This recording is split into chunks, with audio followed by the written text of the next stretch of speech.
امیر بلاج کا قاتل قرار دینے کی کوشش کر رہے ہیں، جو کہ سراسر زیادتی ہے، غلط ہے۔ ایک ایسا بچہ جو دوستی کے ناطے پر اس کے اوپر اس طرح کے الزامات بغیر سوچے سمجھے لگائے جا رہے ہیں، جس کے کسی قسم کے کوئی پروف نہیں ہے۔ کوئی میڈیا یا پولیس کی کوئی ایسی پریس کانفرنس نہیں آئی جس میں انہوں نے بتایا ہو کہ ہمارے پاس کیا پروف ہیں۔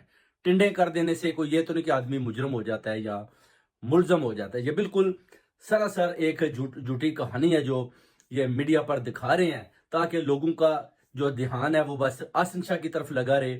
مگر حقیقت جاننے کے لیے ان کو یہ بھی دیکھنا پڑے گا کہ اس قتل کے پیچھے کون کون چھپا بیٹھا ہے۔ اس قتل کے پیچھے کچھ سیاستدان بھی ہیں، اس قتل کے پیچھے کچھ لاہور کے ڈان بھی ہیں، جو ابھی انہوں نے کلین چٹ دی ہوئی ہے کہ آپ کو بہت جلد چھوڑ دیا جائے گا، اور میر بلاج کے جو قتل کا پرچہ اس کو خراب کرنے کی پوری کوشش کر رہے ہیں۔